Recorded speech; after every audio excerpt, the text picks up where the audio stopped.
Bem-vindos, bem-vindas e bem-vindes à quarta edição do evento Cidades em Transe. Meu nome é Pedro de Moura, eu sou aluno da Geografia e pertencente ao grupo que está realizando esse evento, sendo ele o projeto de pesquisa Margens, Grupo em Processo de Exclusão e Suas Formas de Habitar Pelotas, vinculado ao Grupo de Estudos Etnográficos Urbanos, GEUR, e o Cidades em Transe e a Pluralidade do Morar nasce, então, como um espaço de discussão e troca de saberes entre o público acadêmico e não acadêmico. Nessa primeira edição online, a gente pretende compartilhar e gerar debate e discussões acerca dos múltiplos significados do morar e nos mais diversos contextos.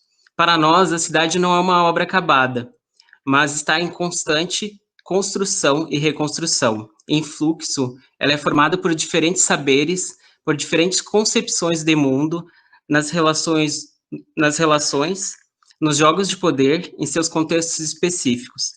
As formas de morar e habitar mudam de pessoa para pessoa, de não humano para não humano, e essas diferentes formas se complementam, se opõem, se aproximam e se distanciam, dando assim ao movimento das cidades. Bom, meu nome é Gabriela Pecantu Siqueira, eu sou estudante de Antropologia da UFPEL e também integro o Grupo Margens.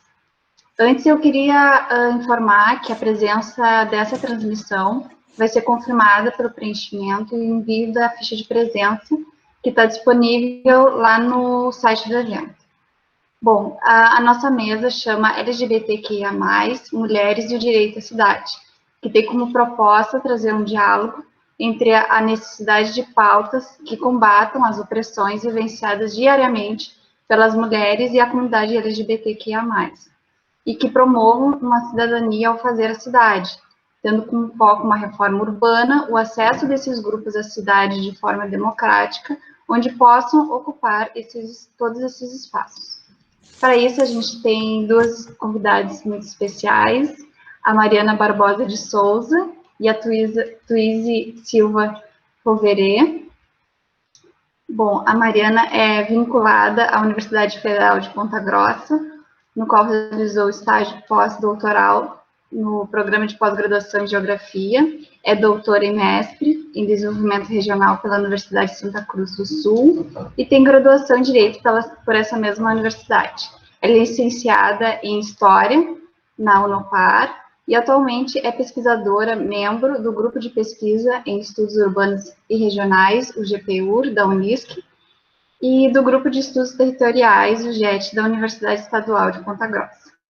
Ela tem experiência como pesquisadora nas áreas de Direito, Educação, Desenvolvimento Regional e Planejamento Urbano e Regional, atuando nos seguintes temas de pesquisa: desenvolvimento regional, desenvolvimento urbano, urbanização em cidades pequenas, direitos humanos e questões de gênero e sexualidade. A Tuíse é doutoranda em desenvolvimento regional na Unisc, onde desenvolve pesquisa na área de planejamento urbano e regional, com ênfase na área de urbanismo feminista, estudando a relação das mulheres com a cidade. É mestre em desenvolvimento regional pela Universidade de Santa Cruz do Sul, arquiteta e urbanista pela UFPEL e especialista em gestão ambiental pela UNOESP. Desenvolve pesquisa na área de urbanismo, sob uma perspectiva de gênero, abordando a segregação feminina e a relação das mulheres com a cidade. Atualmente também é pesquisadora membro do GPUR, né, que é o Grupo de Pesquisa em Estudos Urbanos e Regionais, do GDEP, Grupo de Pesquisa em Democracia e Políticas Públicas, do Observatório de Covid-19, esses três ligados à Unisc, e também integra o Observatório dos Conflitos das Cidades, esse ligado ao CEPEL. Possui experiência em gestão urbana, atuando junto ao poder público e no ensino da arquitetura e urbanismo. Bom, cada uma vai ter uma fala de mais ou menos 30, 40 minutos, e depois a gente vai abrir um tempo para possíveis diálogos e para a gente fazer algumas perguntas. E desde já a gente agradece pelo aceite, pela participação no nosso evento. E passo a palavra agora para a Mariana.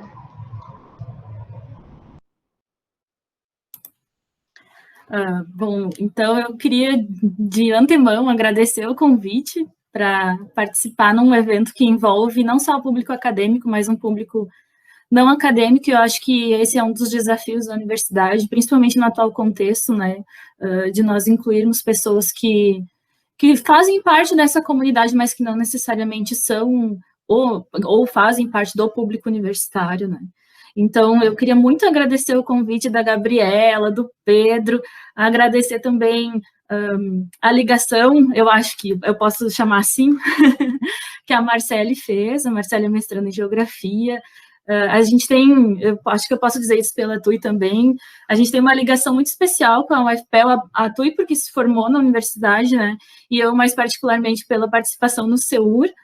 Já faz 2 anos que a gente participa e nós somos sempre muito bem recebidas por toda a equipe, enfim, que organiza o CEUR, e a gente tem grandes amigos em razão disso, a Marcele, o professor Sidney, o professor Robinson, o Adriel. Então eu queria muito falar o quanto que eu me sinto, assim, lisonjeada de poder participar de mais um evento dentro dessa universidade que me acolhe sempre tão bem, né.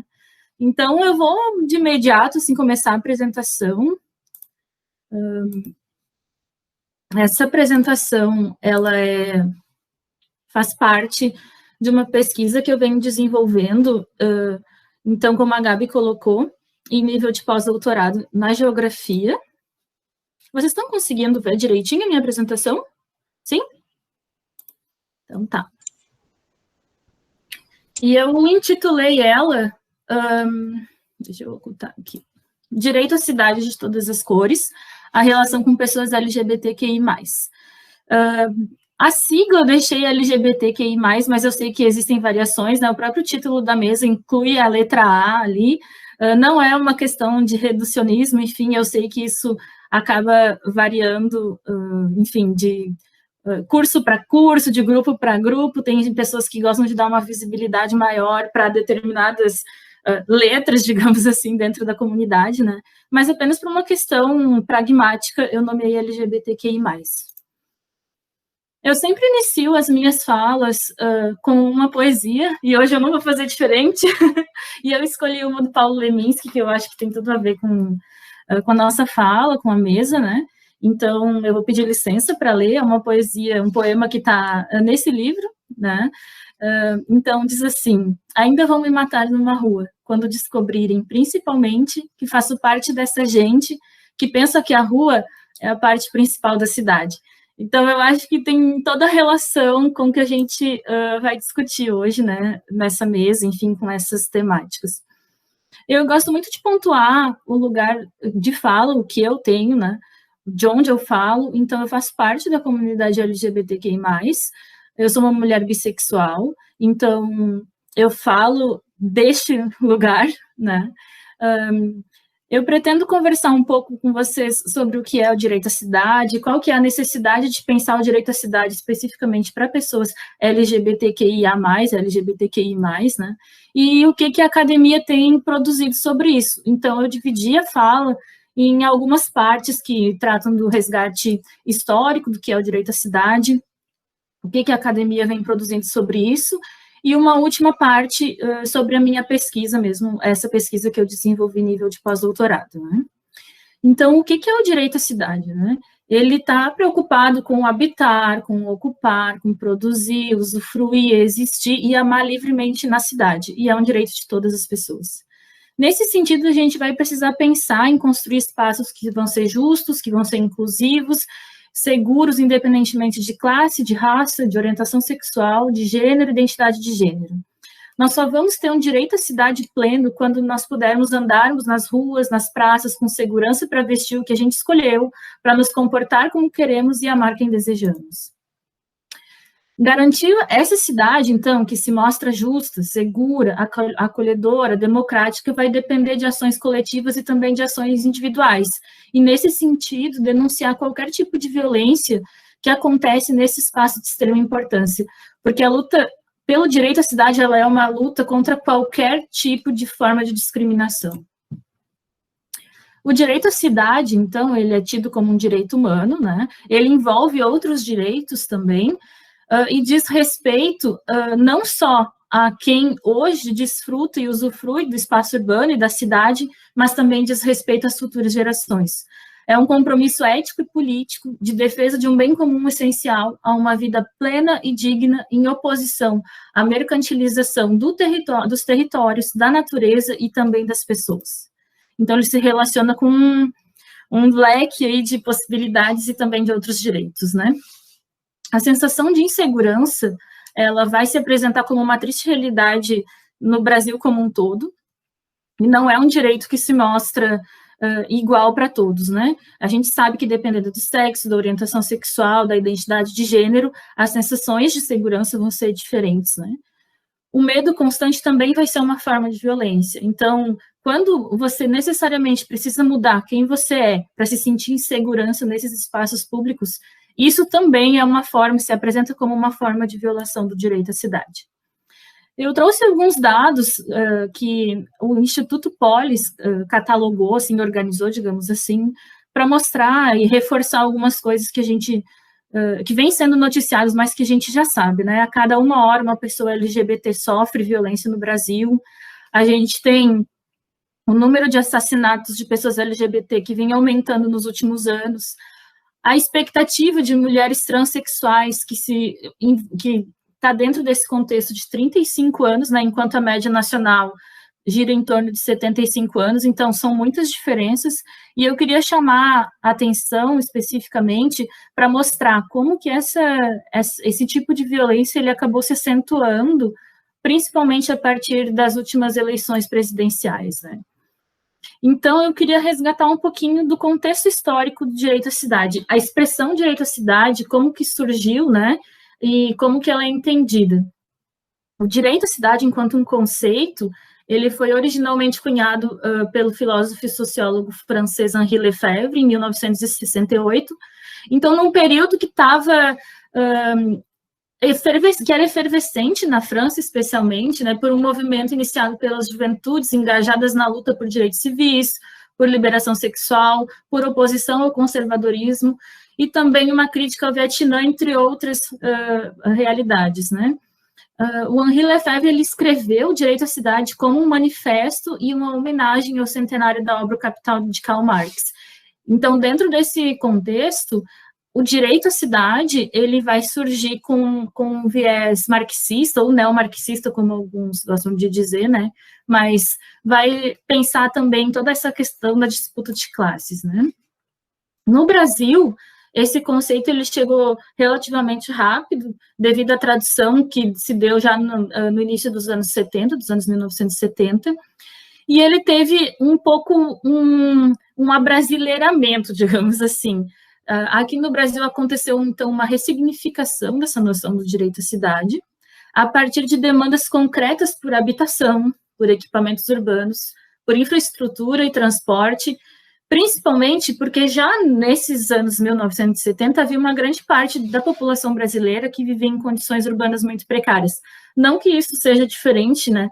Então, o que eu quero chamar a atenção aqui é que mesmo sendo um conceito e um ideal, uma utopia, como o próprio Lefebvre fala, que foi criado em 1968, ainda hoje ele é muito presente. E quando a gente foca o direito à cidade para a questão das pessoas LGBTQIA+, para as mulheres, a gente está tornando essas questões ainda mais atuais, né?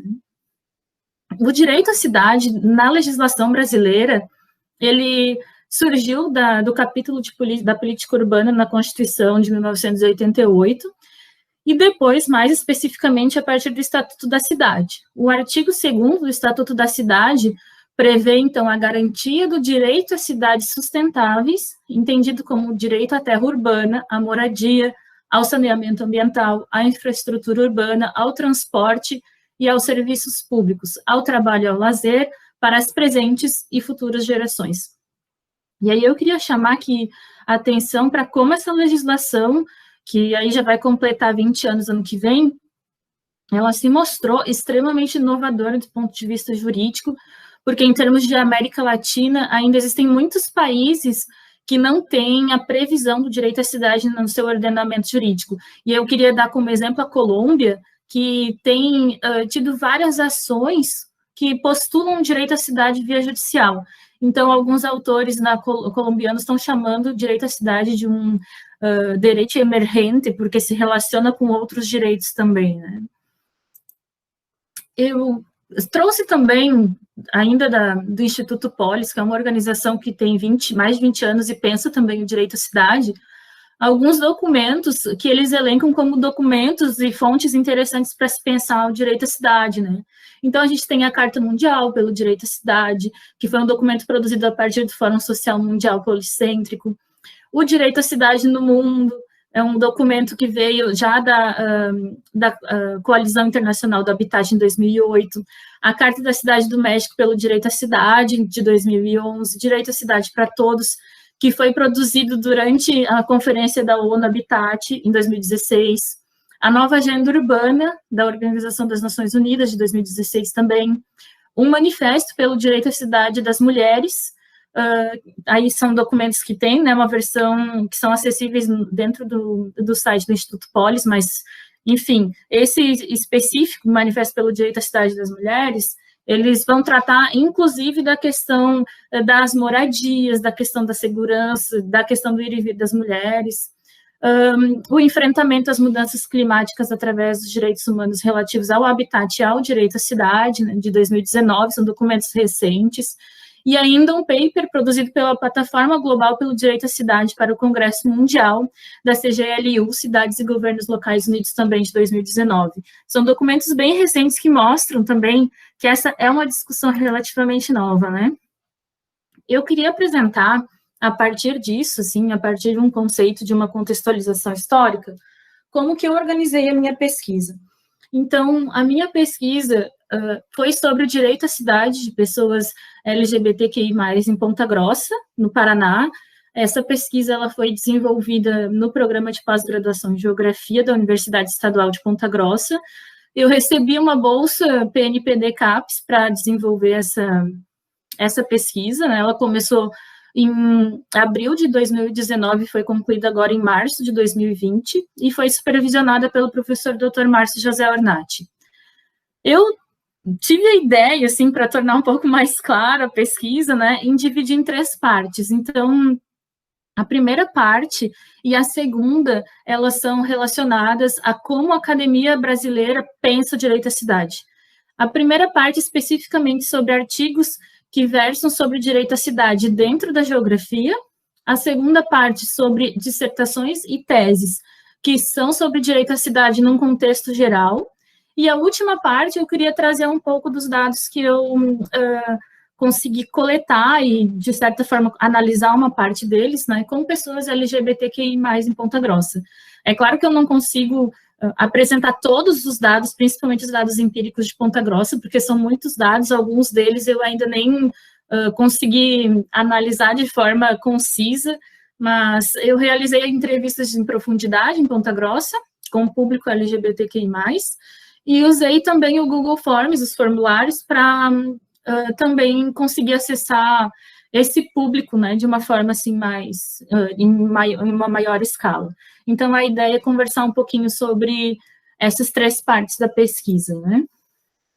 Então, eu queria chamar a atenção para alguns trabalhos, assim, que vêm sendo realizados dentro do grupo de pesquisa que eu faço parte no EPG, o GET, o Grupo de Estudos Territoriais, e que eles têm mostrado como tem um apagamento da temática de gênero e de sexualidades na geografia.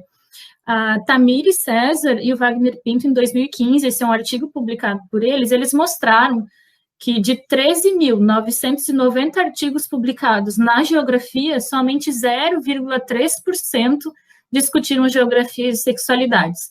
E aí eu quero dar ênfase para esse trabalho que a Tamires e o Wagner organizaram, porque eles fazem parte de um trabalho maior, que é um banco de dados que tem sido organizado por integrantes do GET, e que reúne artigos publicados em revistas, em periódicos da geografia, desde a primeira revista, que foi publicada na década de 1940.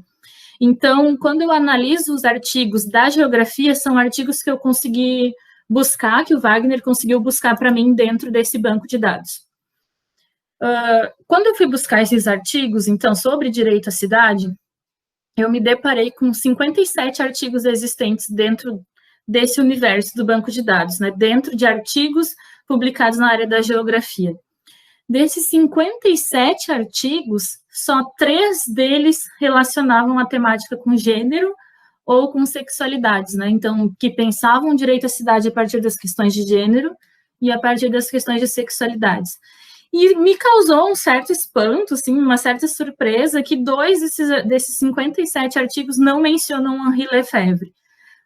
Eu penso que algumas coisas o Henri Lefebvre não deu conta mesmo, né? Ele escreveu em outro tempo, e se a gente criticar ele por isso, é uma abordagem, de certa forma, anacrônica e até acrítica. Então, eu penso que a gente pode usar o conceito e o ideal de direito à cidade e trazer para outras relações, para outras realidades, pensando, no meu caso, a população LGBTQI, né?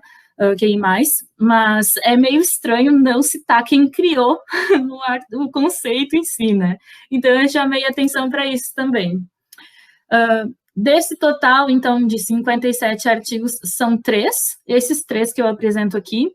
A Raquel, num artigo de 2018, ela vai refletir sobre a experiência de mulheres cicloativistas como contribuição para a efetivação do direito à cidade. Albuquerque, que discute aspectos teóricos e práticos da política de vagão único em trens e metrôs, principalmente em São Paulo, e um artigo de Raul, que versa sobre mulheres negras, movimentos sociais e direito à cidade. Esse terceiro artigo é um artigo de cunho teórico, né, um ensaio teórico. E aí eu chamo a atenção primeiro para a variedade de relações, né? A gente tem artigo que fala sobre a questão das mulheres cicloativistas, sobre os vagões únicos, e um outro artigo sobre mulheres negras, movimentos sociais, que mostra a interseccionalidade que o direito à cidade comporta, né? E também chamar atenção para como esses trabalhos, eles são relativamente recentes, né? De 2015 e de 2018. Eu fiz outras análises dos artigos também, para investigar o posicionamento epistemológico, como que a metodologia foi usada, mas eu entendo que isso ia ficar um tanto quanto teórico demais para a fala, mas eu me disponibilizo a deixar disponível esses trabalhos, né, e a disponibilizar eles de infinitas formas, enfim, né. Eu acho que para uma questão, para tornar uma fala mais prática, eu dividi assim. A segunda parte da minha pesquisa, ela se voltou para o banco de teses e dissertações da CAPES.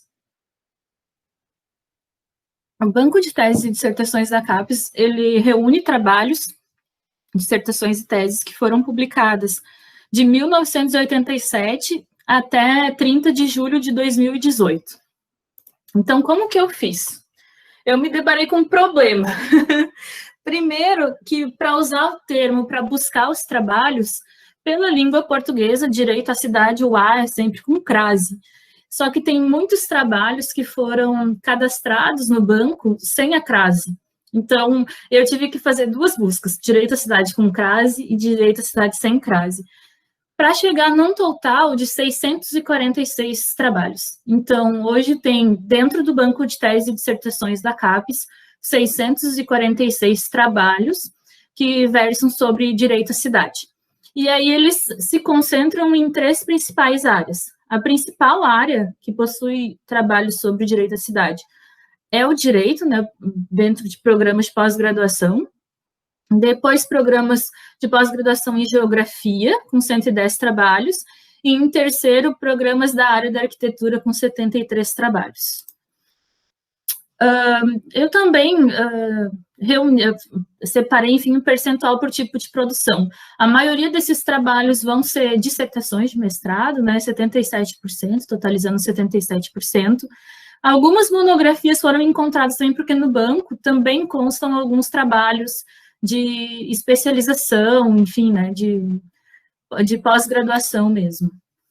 Por nível acadêmico, então, né, eu tenho 146 teses de doutorado, 475 dissertações de mestrado acadêmico, né, e aí tem essa divisão, mestrado acadêmico, mestrado profissional, e aqui esses 4 trabalhos são dessas especializações que eu comentei antes, totalizando, então, esses 646 trabalhos.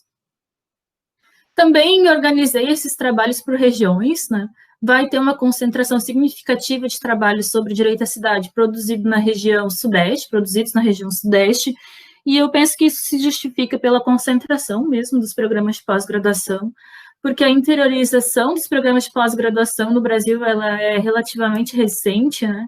Então, talvez esses dados possam mudar futuramente, mas hoje, né, a gente vai ter uma concentração de 368 trabalhos sobre o direito à cidade na região sudeste e depois 113 trabalhos na região nordeste. Também separei a produção por gênero, né? E desse total de trabalhos, a maioria desses trabalhos foi elaborado por mulheres. 401 trabalhos são de autoria feminina, enquanto 245 são de autoria masculina. Aqui o percentual, né, 62% dos trabalhos de autoria feminina. E aí eu chamo a atenção também para o quantitativo de publicações por ano. O primeiro trabalho sobre direito à cidade, que consta no banco de teses e dissertações da CAPES, ele é de 1992, e esses números, eles vêm aumentando, né? E aí, em 2018, até julho de 2018, a gente vai ter 132 trabalhos somente em 2018, né? Mostrando que essa temática, ela tem sido cada vez mais abordada nos programas de pós-graduação no país. Aí esse avanço das publicações mostra exatamente isso, né, como a temática vem sendo abordada de forma mais concisa nos últimos anos, né? E aí eu queria chamar a atenção para como esses 646 trabalhos olham para as questões de gênero e de sexualidade. Desses 646 trabalhos, só 10 trabalhos se relacionam com as questões de gênero e de sexualidade.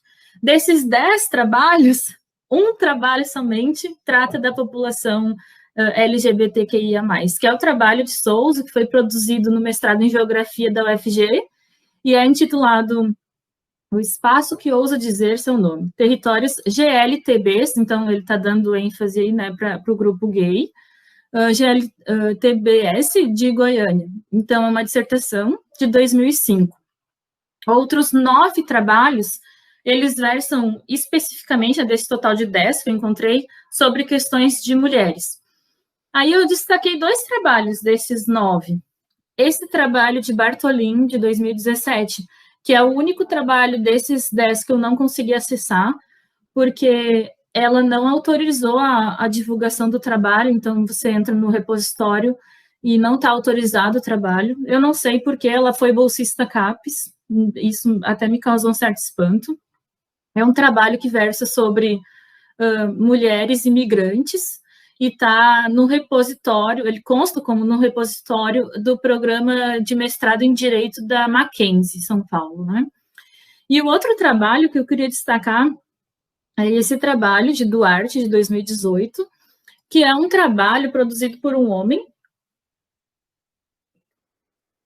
mas que investiga a relação do direito à cidade com as mulheres, e eu não encontrei no trabalho uma justificativa para isso, né? Enfim, eu penso, não sou ortodoxa, não acho que isso é não quero tratar isso como crítica, né? Mas eu não... Me causou, assim, uma certa curiosidade, né? De por que ele pensou em abordar direito à cidade e a relação com as mulheres a partir de um olhar de um homem, né? Então, a terceira parte da minha pesquisa, ela está concentrada nas entrevistas em profundidade e nos formulários que eu apresentei, né, para pessoas LGBTQIA+, de Ponta Grossa, para elas responderem para mim. As entrevistas em profundidade, eu não consegui ainda, de certa forma, analisar elas, né, mas os dados do Google Formulários eu trouxe para a gente pensar um pouquinho, né, sobre eles. Primeiro eu pensei, mas será que eu vou falar da realidade de Ponta Grossa? E aí eu me dei conta que Ponta Grossa possui uma certa relação de proximidade com Pelotas, né? Então, Ponta Grossa tem uma população estimada para esse ano de 2020, 355.336 pessoas, habitantes, né? Enquanto que Pelotas tem também para esse ano uma população estimada de 343.132 pessoas. Os números são próximos e Ponta Grossa é bem parecido com Pelotas, no sentido de ser uma cidade média que concentra uma série de serviços, inclusive universidades, hospitais, e que vão dar conta de atender toda a região, né? Então, eu realizei 11 entrevistas em profundidade e ainda tive resposta de 23 pessoas por meio do Google Formulário. Eu queria começar falando sobre essa questão do Google Formulário, porque eu fiz de uma forma que pessoas LGBTQIA+, de Ponta Grossa, pudessem me responder o formulário de uma maneira anônima. Desculpa, de uma maneira anônima. Então, eu divulguei o formulário pelo Facebook e por outras redes sociais. E claro que esse formulário ele chegou em pessoas que eu não sei, né? E todas as respostas foram anônimas. E em uma das respostas, uma pessoa me atacou pessoalmente. Eu queria mostrar o que ela escreveu como forma de comentário, né? Então, essa pessoa escreveu exatamente isso que está no slide. Deus criou o homem e a mulher. Esse tipo de pesquisa não é importante para nada. Tu, como advogada, não tinha nem que receber bolsa para estudar uma merda dessas. Dá para ver que nem para advogada serviu.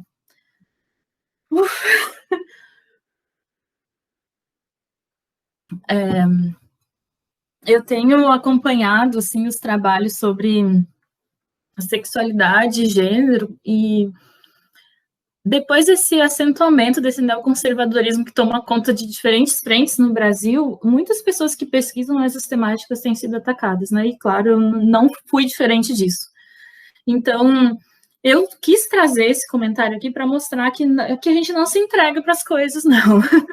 Inclusive, eu acho até que uma pessoa da Universidade Federal de Rio Grande também passou por uma situação parecida com essa, né? De ser atacada, assim, nas redes sociais, por tratar dessa temática, né? Mas, enfim, a pesquisa continuou e hoje eu estou aqui apresentando os dados da pesquisa.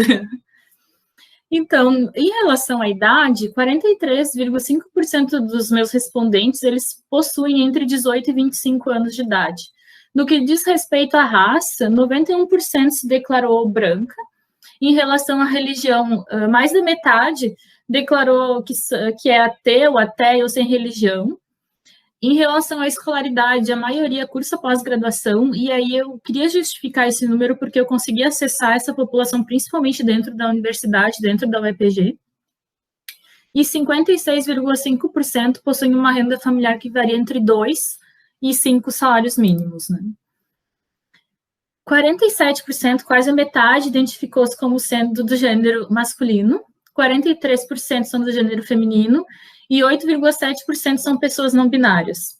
Em relação à orientação sexual dos meus respondentes, 13 pessoas são homossexuais, 5 são heterossexuais, 2 pessoas se declaram como bissexuais, 2 pessoas disseram que são predominantemente heterossexuais, então eu deixei um campo em aberto, né, as pessoas poderiam escrever, enfim, como que se declaravam, e uma pessoa se declarou pansexual. Dentro das respostas, ficou muito forte a questão da segurança, né? Então, 91,3% dos entrevistados responderam que a segurança, que a sensação de segurança, ela se altera conforme a raça, conforme gênero, conforme identidade de gênero e orientação sexual. Ela não é a mesma sensação para todas as pessoas, né? 10 pessoas responderam que sentem segurança somente quando estão em casa. E algumas pessoas citaram lugares específicos de Ponta Grossa que são considerados friendly, porque são espaços seguros para a comunidade LGBTQI+. Então, as pessoas citaram alguns bares, alguns restaurantes, e até a própria universidade como um lugar que é friendly, que é acolhedor para a população LGBTQI+. E eu penso que isso se dá em relação à universidade, principalmente pela pluralidade do público, né? 7 pessoas responderam que não sentem segurança em nenhum lugar, nem em casa. E isso se relaciona muito com a questão familiar do não aceite, né? Muitas famílias têm uma dificuldade com a questão da sexualidade, da orientação afetiva sexual, né? E aí eu queria chamar a atenção para uma mulher bissexual que tem entre 18 e 25 anos, que respondeu que o único lugar em que ela se sente segura é a sala do consultório da psicóloga dela. Então, isso chamou muita atenção, assim, de como que, de certa forma, também esses profissionais da saúde vão acabar amparando, né, a gente e essa população como um todo. 17 pessoas afirmaram ter testemunhado atos de violência no espaço urbano ou no transporte público. E aí eu pedi no formulário para que essas pessoas indicassem quais atos, né? Então, encoxar mulheres no transporte público, abusos por parte da polícia militar, assaltos e tentativas de assalto. E quando questionaram se tais atos seriam de LGBTfobia, 12 pessoas responderam que sim, que identificaram esses atos como sendo LGBTfóbicos, né? 73,9% desculpa, afirmaram que já sentiram medo de andar de mãos dadas na rua com a sua companheira ou companheiro, com marido, esposa, namorado, namorada, crush, xodó. Imagina, então, tu não poder andar com quem tu gosta de mão dada na rua, que é um direito que qualquer pessoa heterossexual manifesta livremente, né? 16 pessoas afirmaram que foi necessário mudar de roupa ou de comportamento em espaços públicos em razão do medo de agressões. E aí eu destaco, dentro desse contexto, né, eu não tenho como trazer todos os dados, porque os dados, enfim, são vários, mas eu queria trazer essa fala, assim, para já dar encaminhamento para as considerações finais da minha apresentação. É uma fala que é de uma pessoa não binária, homossexual, com idade entre 18 e 25 anos, que falou assim: acredito também que tenhamos que seguir discutindo a ocupação de espaços, principalmente de espaços de poder. Enquanto bicha, decidi ocupar a educação, que a gente possa continuar nos movimentando e ocupando outros lugares. Além disso, acredito que pensar em direito à cidade para a comunidade LGBTI+, no Brasil, é sempre retornar para a ditadura militar, que nos perseguiu e literalmente caçou. Se a cidade é entendida como pública para a população macro, acho que para nós especificamente não é pública em sua totalidade. O poder público precisa compreender o trajeto que essa comunidade faz dentro do espaço urbano, principalmente sujeitas mais marginais dessa comunidade, que partes da cidade estamos ocupando. E aí eu gostei muito desse trecho especificamente, porque eu acho que nós temos que ocupar os lugares.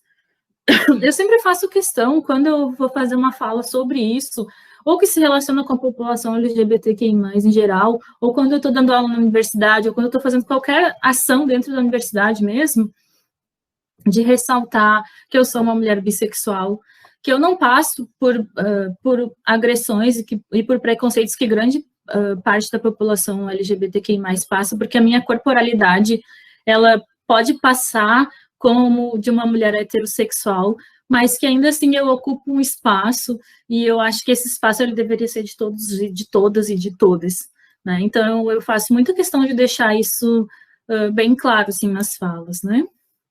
Então eu vou encaminho para as considerações finais, e para pesquisas futuras, e para falas, para a gente tirar isso de um caráter só universitário, mas também acessar outras pessoas que não estão no ambiente universitário, né, para pensar que o direito à cidade, quando ele é estudado e quando ele é pesquisado a partir da perspectiva de gênero, ele resulta em compreensões que dizem respeito ao uso, à participação, porque discussões acerca das relações patriarcais de poder, elas necessitam ser estabelecidas.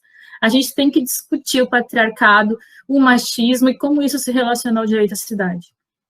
Tais relações devem servir como ponto de partida para futuras investigações a respeito do dano causado ao direito à cidade, de pessoas que possuem marcadores sociais da diferença, como raça, gênero, orientação afetiva e sexual, identidade de gênero, enfim, né? Aqui estão algumas das referências que eu utilizei na apresentação, mas, claro, tem mais, né? Eu trouxe as principais. Eu me comprometo a disponibilizar para quem tiver interesse, tanto a pesquisa que eu realizei em nível de pós-doutorado, quanto essas outras referências que eu acessei. E eu queria finalizar reafirmando aquilo que eu já venho dizendo, né, que o direito à cidade, ele é existir e amar sem medo, é ocupar esse espaço urbano, é ocupar a cidade. Eu agradeço muito, mais uma vez, o convite para participar dessa mesa, né, não tenho, assim, palavras para dizer o quanto que eu fico feliz por participar de um evento que aborde uma temática como essa, numa perspectiva intertrans, multidisciplinar, que reúne pessoas da geografia, da antropologia, me chamaram vinda do direito, originariamente, e ainda com uma amiga que tem todo o meu coração, com a Tui, que é minha parceira de vida, minha parceira de pesquisa, também a gente tem voltado as nossas pesquisas para essa temática já faz alguns anos, e tem se dedicado e fazendo um contramovimento, inclusive dentro da universidade, que também nos olha com olhos estranhos, muitas vezes, né? Mas tentando, então, mostrar que a gente está aqui, e que esse espaço também é nosso por direito, né? Eu queria muito agradecer vocês mais uma vez, muito obrigada de coração pelo convite. Beijo, gente. Obrigada, Mariana. Com certeza eu vou querer esse material, vou querer ler, reler, porque eu estou dando início a essa leitura e eu vejo cada vez mais como pode relacionar de várias formas, pode atualizar conceitos, né? Então, a tua fala, muito obrigada, trouxe muita coisa. E eu passo agora para a Tuís, então, a fala.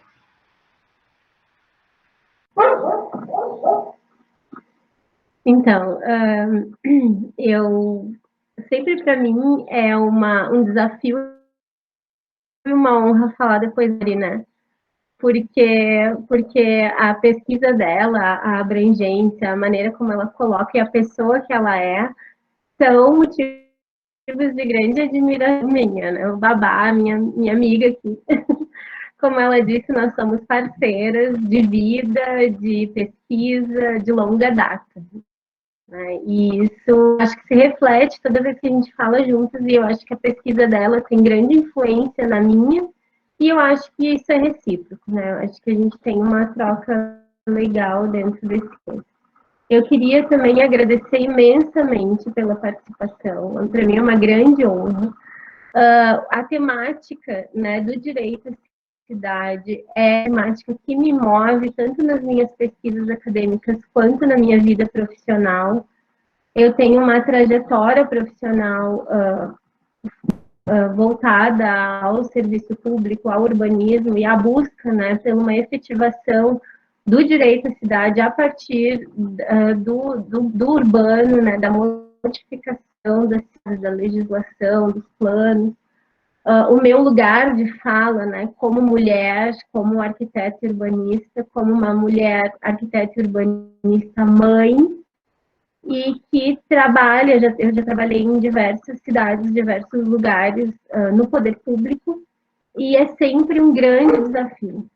Né? É sempre uma coisa que é deixada de lado, que é esquecida, e nos moldes que a gente trabalha, o nosso planejamento urbano no Brasil, a gente ainda segue muito o planejamento urbano modernista, funcionalista, né, de colocar as cidades como máquinas, de pensar na eficiência das cidades a partir da separação de usos, pensar os urbanistas que produzem as cidades, eles trabalham com generalizações e universalizações, né, estatísticas, média de população, e mapas e planos, e não trabalham com territorialidade, não trabalham com experiências pessoais, não trabalham com microescalas, com escalas do corpo, com escalas da casa, né?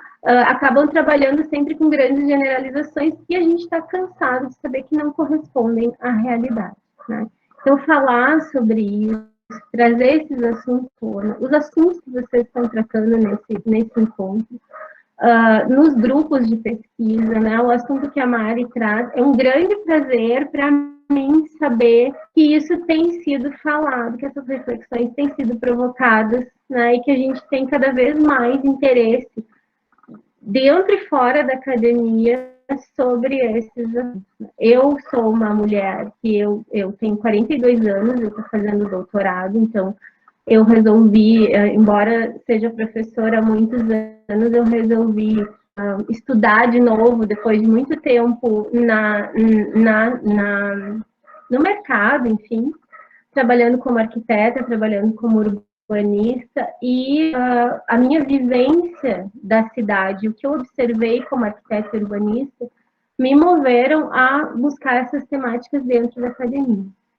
E, como a falou, não deixa de ser uma grande surpresa quando tu te depara com um campo, com uma área de estudos fechada, né? Fechada para mulheres, como um todo, apesar das mulheres serem grande parte das estudantes, né? Tanto na graduação como na pós-graduação, é difícil acessar determinados lugares como mulher. Eu, por exemplo, sou a única mulher dentro da minha turma de doutorado, né? E determinados campos de atuação são mais fechados ainda, como a área do planejamento urbano, a área do desenvolvimento regional, são áreas extremamente fechadas para as mulheres em si, quanto mais que dirá mulheres que pesquisam temáticas ligadas à de gênero e às questões feministas, né? Então, eu até, hoje, quando a Gabriela me mandou como que ela ia me apresentar, e eu costumava dizer que eu pesquiso o urbanismo sob a perspectiva de gênero. Mas nos últimos tempos, com esse conservadorismo que a gente está enfrentando, com o preconceito, com todas essas questões que a gente está enfrentando dentro e fora da academia, eu senti necessidade de me colocar como uma mulher que pesquisa urbanismo feminista, né? Não é só uma perspectiva de gênero, mas é uma perspectiva feminista, é uma perspectiva que busca a equidade entre homens e mulheres. É uma perspectiva que coloca, se as mulheres, elas têm uma maneira, o papel social imposto às mulheres, é um papel social específico, determinado, que ainda hoje é essencialmente o de cuidadora e reprodutora da vida, né, o papel reprodutivo, ainda hoje o nosso papel é reproduzir e cuidar dessa reprodução. Tanto é que a gente tem aí dados que mostram que as mulheres continuam realizando mais de 10 horas por semana, a mais do que os outros trabalhos domésticos. As mulheres são majoritariamente as que cuidam das crianças, dos idosos, dos doentes, dos deficientes. E nesse contexto, a gente tem usos muito diferentes, né, da cidade para homens e mulheres, então nós temos uma busca de direitos muito específica e muito diferente. As mulheres, elas não, pelo seu papel social, elas não estão majoritariamente buscando a reprodução do capital. Elas estão tratando, embora estejam completamente inseridas no mercado de trabalho, e tenham conquistado uma série de direitos civis ao longo do tempo, as mulheres, elas ainda estão muito ocupadas com a reprodução da vida. E se a gente é uma cidade que não prioriza a reprodução da vida, que ela prioriza a reprodução do capital, necessariamente nós temos cidades que não estão priorizando as mulheres. E se não estão priorizando as mulheres, também não estão priorizando outras minorias sociais, né? Não estão priorizando a população LGBTQ, não estão priorizando as crianças, os idosos, e não estão priorizando todas as pessoas que não são produtivas, né? Então, todos os marcadores da diferença especificam pessoas que não são a prioridade na reprodução e na produção do espaço urbano. Então, é em cima disso que eu faço a minha vida, né? O que eu vou apresentar aqui hoje é um fragmento da minha pesquisa de doutorado, porque eu estou no segundo ano do doutorado, então eu estou num momento inicial, porém, também é resultado de anos de reflexão como professora, como uma arquiteta que trabalhou na gestão e especialmente da minha dissertação de mestrado. Na minha dissertação de mestrado, eu pesquisei a segregação urbana. E quando eu ia olhar dessa forma diferente para as necessidades de homens e mulheres na obtenção do direito à cidade, na forma de utilizar a cidade, eu comecei a pensar na segregação urbana, até pelo meu trabalho como gestora, como participante da gestão urbana em algumas prefeituras. Eu comecei a perceber que a segregação urbana, ou seja, quando as pessoas são levadas a morar em locais de difícil acesso e que são pouco providas de bens e serviços públicos, os efeitos para os homens e para as mulheres eram muito diferentes. Porque os homens e as mulheres utilizam esses bens e serviços públicos e o próprio deslocamento pela cidade de uma forma muito diferente, né? E aí eu comecei a ler os nossos grandes pensadores em termos de segregação urbana, e qual não foi a minha surpresa quando eles continuam tratando a segregação urbana como um fenômeno universal, que afeta da mesma forma homens e mulheres.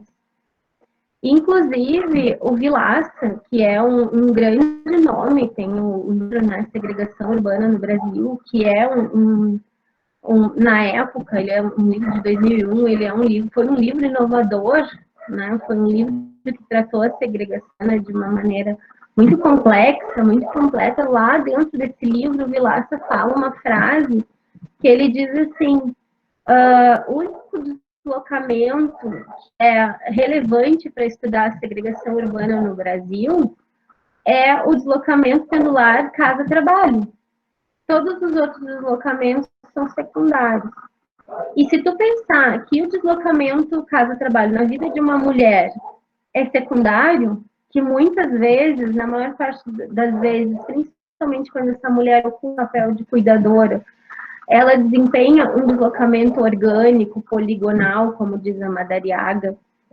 Dentro da cidade, ela sai de casa, ela passa na escola, ela passa na creche, ela vai para o trabalho, ela sai do trabalho, ela passa no supermercado, passa no posto de saúde, passa na creche de novo, passa na escola de novo, passa na padaria, e daí ela chega em casa. Se a gente pensar que a maior parte das mulheres realiza esse tipo de ocupação urbana, a gente está, quando o Vilaça diz que esse deslocamento é irrelevante para a segregação urbana, ele está dizendo que a relação das mulheres com a cidade e os efeitos da segregação urbana para essas mulheres é irrelevante. E isso me motivou, então, a minha pesquisa de mestrado, que foi onde eu encontrei realmente efeitos muito diversos para a segregação urbana quando se trata de mulheres. E como a Mari falou sobre medo, uma constante, um fator muito relevante que eu encontrei na minha pesquisa e que influencia profundamente nos deslocamentos dessas mulheres, na maneira que elas ocupam a cidade, é o medo, né? O medo de andar na rua, o medo de ocupar determinados espaços, o medo de sair na rua em determinados horários, o medo de sair em determinados lugares. Né? Então, o medo, ele é uma condicionante, a sensação de medo é uma condicionante à ocupação das mulheres, pelas mulheres. E como a Mari falou, em termos de direito à cidade, o direito de ocupar os espaços, o direito de circular livremente, o direito de se desenvolver como cidadão, né, pleno dentro de uma cidade, eu acho que é o principal direito à cidade que a gente pode falar. Né? Então, em cima disso que eu montei uma apresentação com os principais conceitos que eu estou utilizando para montar o meu trabalho de tese e como que eu venho abordando a partir, então, da minha dissertação, a partir do momento que eu digo assim, bom, a segregação urbana é, sim, muito diferente para homens e mulheres, né? E daí? A partir daí, vou para outra. Então, a partir daí, eu sigo a minha investigação, destrinchando essas diferenças e os efeitos dessas diferenças. Tá? Eu vou apresentar aqui, então. Eu treinei antes, então, né, tem que sair tudo bem. Tá aparecendo? Tá aparecendo sim. Ah, então tá. Então, a minha investigação, então, é sobre mulheres e a periferia urbana. Tá? Resistência, reconstrução e uma cidade com talvez de diferença.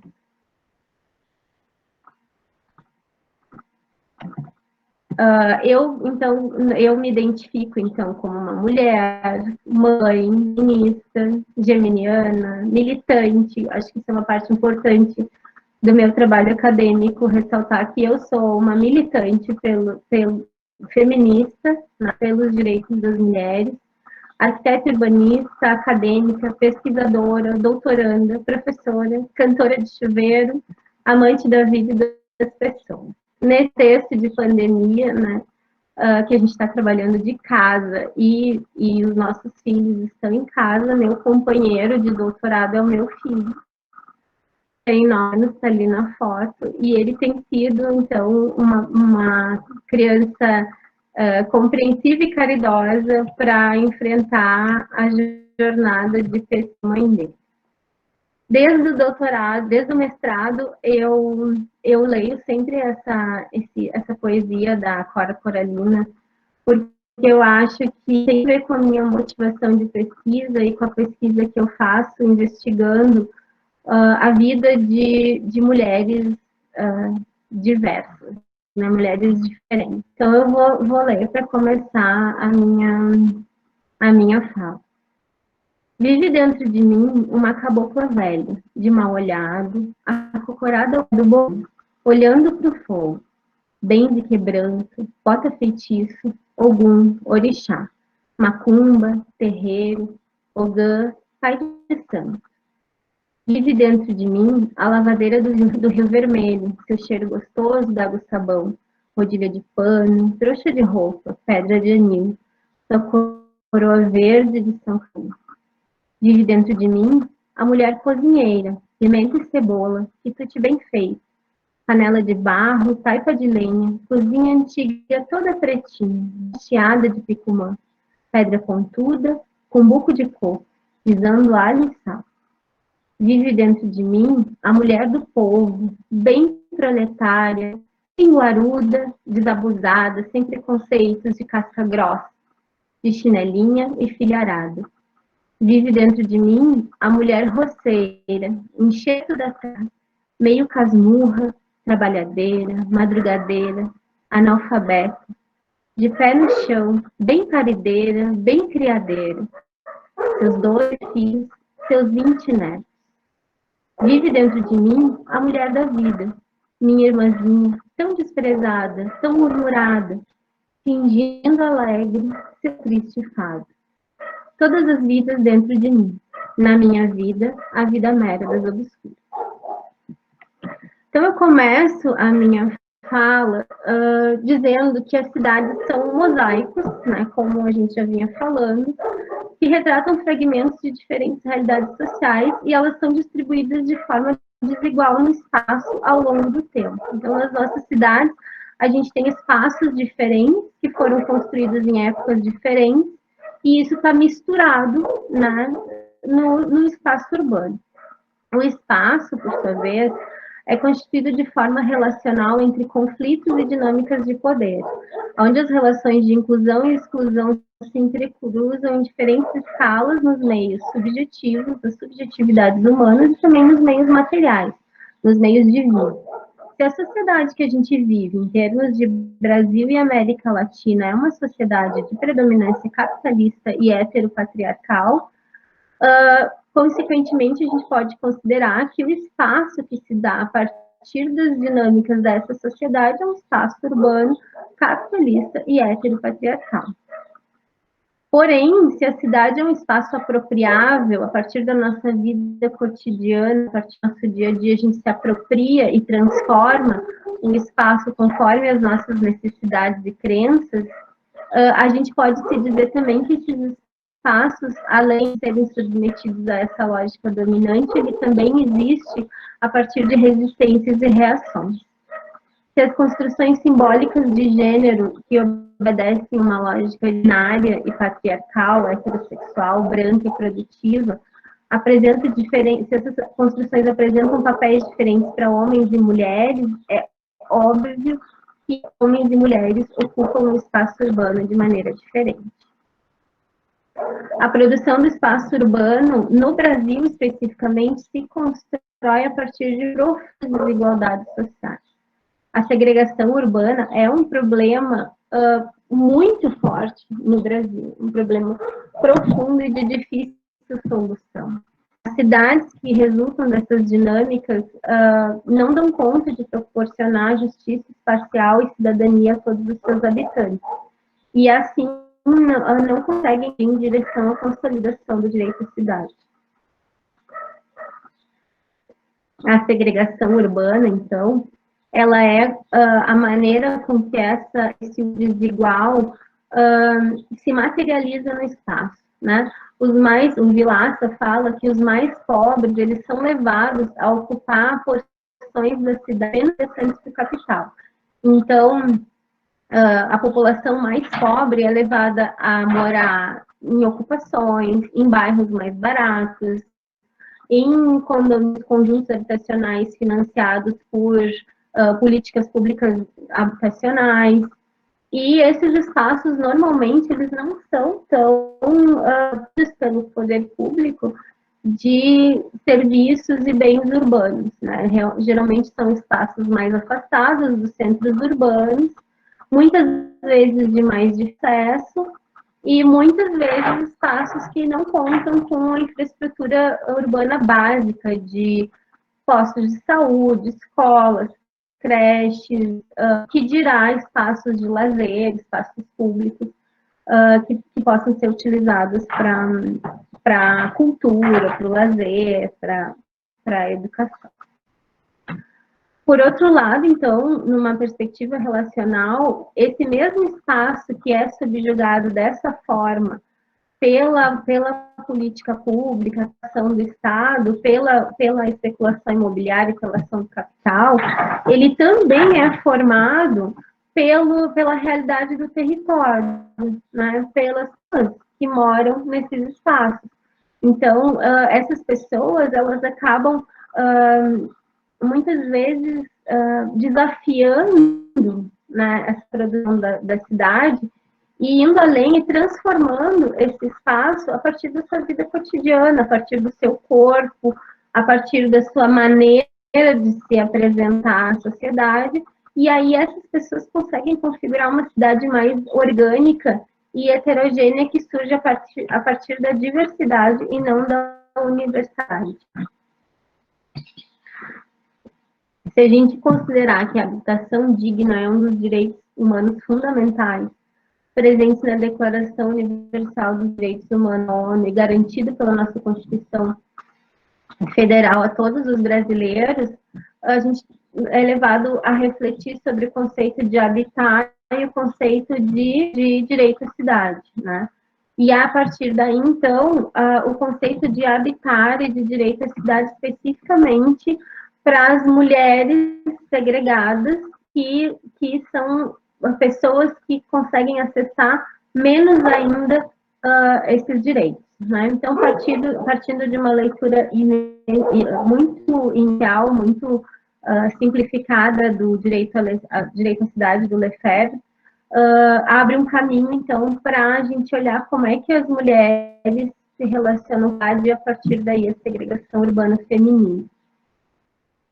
Como a Mari falou, a gente sabe que o direito à cidade é uma ideia em construção, mas ainda assim ela é uma ideia fundamental para a efetivação da democracia e para a criação de mecanismos capazes de impor limites à propriedade privada, à ação capitalista da cidade, regulamentando o acesso e trazendo à tona as contradições presentes na sociedade.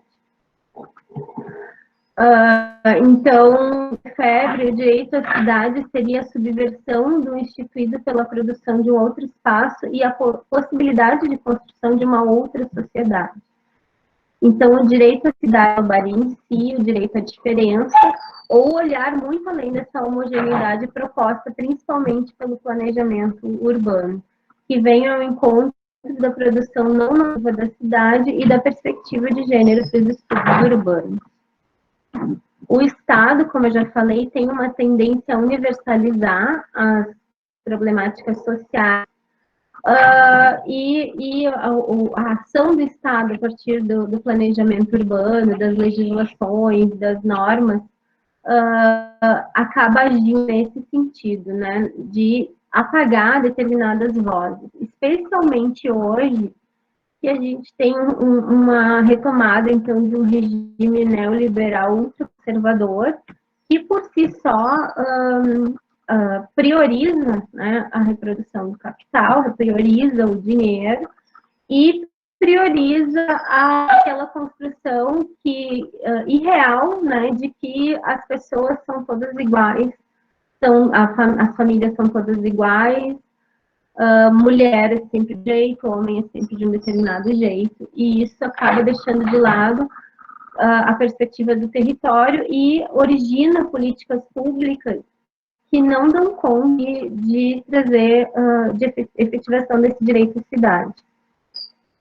Só que essas políticas públicas, elas têm o poder de organizar esses grupos sociais dentro do território.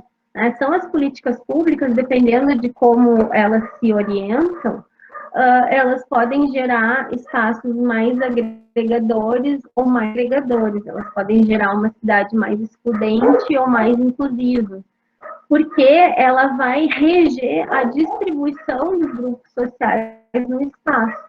Então, essas políticas públicas, essas normas urbanas, elas podem levar a cidade para uma cidade que tem uma aspiração maior à redistribuição da qualidade de vida, uma cidade mais democrática, uma cidade mais justa, ou podem levar para uma cidade mais hegemônica que permanece vigente. Né? No modelo atual de urbanização e planejamento urbano, o local de habitação, ele tem funcionado muito como balizador para bens e serviços públicos e a esse acesso à qualidade de vida, né? E também o acesso ao mercado de trabalho. E dessa maneira que o espaço urbano vem sendo organizado, e principalmente nos últimos anos, ele tem colocado as classes mais baixas com o pior tipo de acesso esses bens urbanos e o mais demorado. Né? Então, ele afasta essas pessoas mais ainda do direito à cidade. O espaço urbano normativo, então, ele ainda se configura privilegiando essas relações de trabalho, como eu falei no início, em detrimento e priorizando o homem produtivo, o homem branco, heterossexual e produtivo, em detrimento de todos os outros cidadãos. Em direção oposta a essa produção normativa do espaço, ou esse espaço que se forma a partir da vida cotidiana das pessoas, do corpo das pessoas, essa cidade, ela se desenvolve a partir da diferença e da escalada de necessidades diferentes de usos e apropriações da cidade, não somente aquela cidade mainstream. Nesse contexto, submetido ao controle dos seus corpos pelo Estado, mas também resistindo e transformando a realidade, são as mulheres moradoras das periferias urbanas. Então, é preciso relacionar os diferentes mecanismos de controle dos corpos periféricos, sejam eles sociais, estatais, privados ou públicos, com as resistências e apropriações realizadas por esses mesmos corpos. Ou seja, é preciso que a gente olhe essa normativa, essas normas, essa legislação urbana e levando em consideração seus diferentes contextos, seus diferentes governos, as diferentes orientações para onde vai o planejamento urbano de época a época, como formas de controlar os corpos dentro da cidade, né? Porque são essas legislações urbanas que vão, a partir de proposição ou de omissão, determinar aonde os grupos sociais diferentes, onde as pessoas habitam o espaço, né? E aí, por consequência, pessoas em espaços mais valorizados, existem maneiras de manter pessoas que não são desse espaço fora desses espaços. Como eu disse, tanto por proposição, criando uma política pública, como Minha Casa Minha Vida, que permite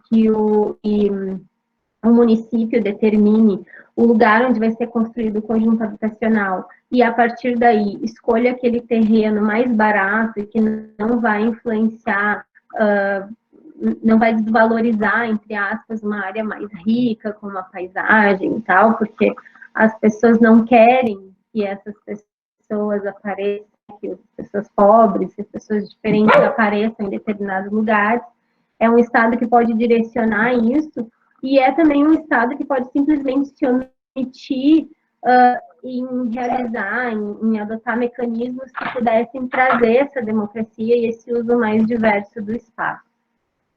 Então, no movimento de continuidade, é urgente que se lance um olhar para a cidade que surge do imaginário e da percepção dessas moradoras da periferia urbana, na tentativa de ter uma visão da cidade e da periferia e não a partir do centro normativo e do hegemônico. O que eu proponho no meu projeto de pesquisa é que a gente olha, a gente tem o hábito de olhar para as cidades a partir do centro, né? Todo o nosso planejamento urbano, como eu já falei, ele olha para a cidade a partir do mapa e a partir da generalização e a partir do centro. Quando até o próprio conceito de segregação urbana, de pessoas segregadas, a gente está falando segregadas em relação ao centro da cidade. A grande soma de investimentos, ainda mais numa cidade média, porque às vezes numa cidade, numa metrópole, numa cidade maior, a gente pode considerar que existem os centros da cidade. Mas, igual, existem espaços mais valorizados e menos valorizados. Numa cidade média, como Santa Cruz do Sul, como Pelotas, como Ponta Grossa, normalmente a gente tem um centro da cidade. E esse centro da cidade, geralmente, ele recebe uma quantidade de investimentos muito maior em outros lugares. E quando a gente olha para essa cidade, a gente olha para ela a partir do centro. Por exemplo, aqui em Santa Cruz do Sul, quando tu pergunta sobre a cidade, os pontos como eu vou dizer, enfim, locais de referência, onde pessoas se referenciam para andar pela cidade, ou quando pontos turísticos, pontos que acham interessantes, normalmente a gente vai falar do que está no centro da cidade, a catedral, a praça. E, por outro lado, as pessoas que moram na periferia, muitas vezes elas nem acessam essa infraestrutura. As mulheres que eu trabalho na periferia, elas vão ao centro da cidade uma vez por mês, quando são obrigadas a ir para pagar uma conta ou para ir na Caixa Econômica. Então, como que a gente pode afirmar que essa é a cidade se a gente tem outras cidades, se a gente tem outros produtos do espaço urbano, outros olhares que não necessariamente valorizam aquilo que é visto como hegemônico? Então, a escolha de escrever, investigar de gênero, especificamente sobre mulheres habitantes da periferia dentro do campo do desenvolvimento regional, que é um campo extremamente fechado, e ainda no sul do Brasil, tem uma cultura extremamente machista, é uma escolha política, né? É uma estratégia que que busca transformar o invisível em visível, né? Busca o diferente, busca contrapor de uma maneira crítica essa adoção desse sujeito universal, tanto na ciência como no planejamento urbano e regional. E nas políticas públicas e na sociedade como um todo. Então, escolher olhar para o território, escolher inverter, não olhar do centro para a periferia, mas da periferia para o centro. Não olhar do mapa para o território, mas do território para cima. Né? Especialmente no contexto atual, quando tem uma ofensiva conservadora, não só no Brasil, mas na América Latina, e a gente tem os direitos das minorias sociais ameaçados, o crescimento da intolerância, do discurso de ódio e do negacionismo científico, mudar esse olhar, transgredir, né? Virar de ponta cabeça na nossa produção científica, o nosso discurso, é um posicionamento a favor da vida humana, da coletividade, da liberdade, da pluralidade de ideias e da busca de alternativas em direção à plena cidadania e o acesso à direito à cidade para todas e todos. Sobre mulheres, então, a prática cotidiana, as relações das mulheres, elas, principalmente as mulheres que eu trabalho na periferia, elas são mulheres que têm uma relação muito com o espaço da casa. Elas são mulheres que muitas vezes não trabalham ou trabalham em trabalhos precarizados, informais, como né, faxineiras, são mulheres muitas que vivem a partir do Bolsa Família, então são mulheres que vivem muito na casa, da casa, do morar. Então essa prática cotidiana dessas mulheres, a maneira com que elas se relacionam com a casa, com a família, com os vizinhos, e a maneira com que elas se deslocam o passo, definem como que, onde e como que elas se sentem pertencentes ou não desse espaço, né? O que elas percebem da cidade, quais partes percebem, quais partes elas se sentem pertencentes, quais partes elas não se sentem pertencentes. Essa relação, então, ela é fortemente marcada com a configuração urbana e por esses constrangimentos estruturais que eu já falei, em termos de investimento, em termos de valorização, de mercantilização do espaço urbano. E marcada pelas lutas e resistências dessas mulheres, né?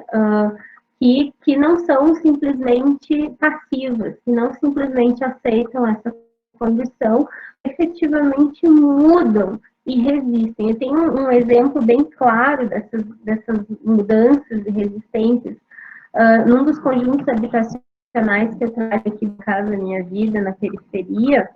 Apesar das normas da Caixa dizerem que o uso é exclusivamente residencial, muitas mulheres têm perspectiva de abrir pequenos comércios nas suas casas, né? Então, hoje, quando tu caminha por esse conjunto habitacional, tu vê brechó, cabeleireira, mercadinho, outros usos, mulheres que se organizam, como não tem creche, não tem vaga na creche, não tem o projeto, como elas chamam, que é o turno inverso, elas se organizam para cuidar dos filhos umas das outras, elas se organizam para efetivamente mudar a vida material, né? Isso, mesmo que elas não estejam organizadas em grupo, isso faz parte da luta e da resistência dessas mulheres para acessar determinados direitos que elas foram subtraídas, né?